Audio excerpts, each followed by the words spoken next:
idea of the subjectivism of harm. They say that JW could be termed extremist in Russia and not termed extremist in other places. We feel that that narrative in and of itself is why we need to run the debate of government. Why is this so? Because we feel that the plurality of opinionation and the arrival of a general consensus on extremism in and of itself breeds validity, right? That validity in and of itself will eliminate all forms of like variations to this ideology. This is really, really crucial. So the international space will never identify a group as extremists if fragments within the international community don't deem them as extremists. This is really, really crucial, right? That consensus agreement breeds validity, right? So everybody agrees on Boko Haram being an extremist group, right? So even if one faction says they are not extremists, the international community already clamps down on this. The next sensible thing you get from them, let me just like say sensible, is this idea of how a tag will never be arrived at, right? That we will never reach a tag. This is false. Why is this so? Because the international community has been, with evidential proof, progressive towards addressing issues of extremism.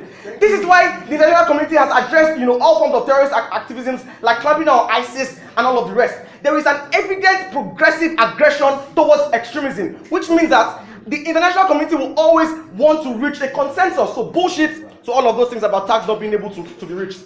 The final sensible thing you get from them is this idea of democratization and how our arguments threaten sovereignty. And that takes me to my first substantive in this analysis. Panel, note, sovereignty is a derivative of the international community. This is crucial. When did the international community begin to gain relevance? At the point when humanity was generally threatened after the World War. This is crucial. So to the extent in which a state is ascribed sovereignty, it is said to be seen upon the premise of how other states can relate to that state's statehood. This is crucial. So that means that a state's sovereignty is predicated upon the international community's recognizance of that state. This is really, really crucial. So that is why you cannot now isolate sovereignty in this debate. So a state is seen as a territorial entity because other states recognize it as a territorial entity, right? That plurality of opinionation upon a state structure is really, really crucial in today's debate.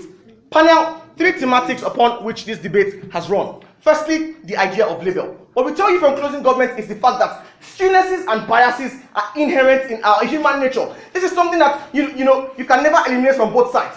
But what we ask in this debate is, on which side do we get the most objectivism? This is really, really crucial. So we tell you that would you either buy a model of unitary subjectivism as opposed to a plural, circumvention of issues. In this guy's model, right, there is a unitary, a circumspection of these issues.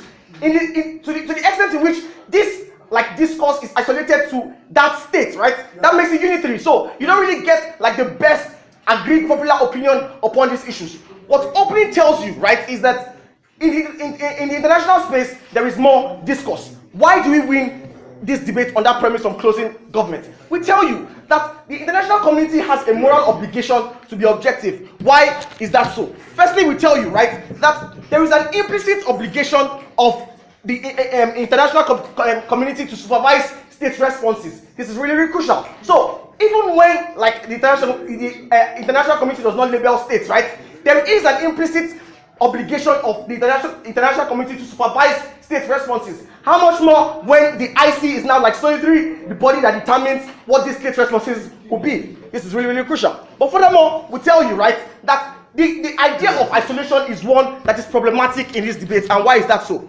Henry tells you that the nature of these groups is one in which they are always posed to vulnerability. Why is that so? Because the idea of these groups thrives on majority opinionation to change minority opinionation to change majority stance. These groups are always minority in any state that they exist. He tells you that by virtue of being minority, they don't have access to political power. They don't have access to political will. So in and of itself, they don't even have apparatuses to propagate their ideologies. That places them at worse-off positions of being, isolated and seen as exclusionary in the state. We need to protect that ultimately. Yeah.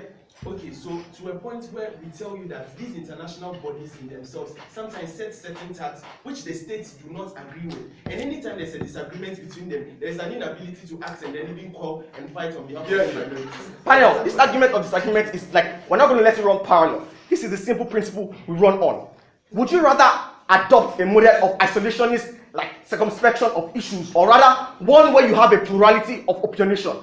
This is what we tell you from the government bench, and this is crucial why we win this debate as a bench. We tell you, right, that in the international community, you get more opinionations upon issues, right? Because the space is flexible and the space is more receptive to people's biases and people's like skewnesses. So you get more inspection on these issues in those spaces. But this is why we even win this debate more from closing government.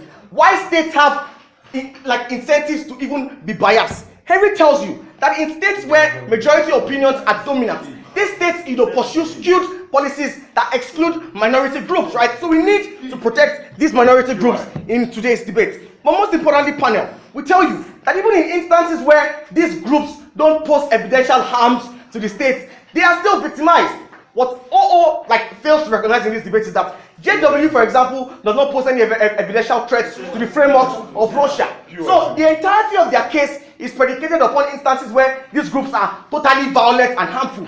That is false. These groups aren't always totally harmful and totally violent. This is crucial. So that is why we need to put into considerations these sort of instances. Because panel, it is important for us to channel opinionations towards the best possible utility.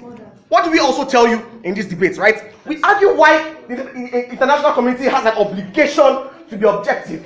They tell you, right, that, no, rather, we tell you, and panel, this is really, really crucial. What is the core principle on which the international community exists?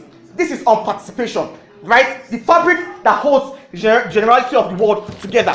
So, on the right spectrum, panel, on the right spectrum, why is right to life seen as a universally agreed concept? This is because it should not be morally objectionable in any instance. This is really, really crucial. So to the extent in which these skewnesses exist, we feel that on the basis of participation, because international community wouldn't want to dissuade components from not participating in that space. So it has an implicit obligation to be fair, to be credible, and to be objective in this debate. Panel, all the apparatuses fail in giving us the best channel to get best public opinionations and the best ideological sense that we want to stand for in today's debate. We're very, very proud to propose.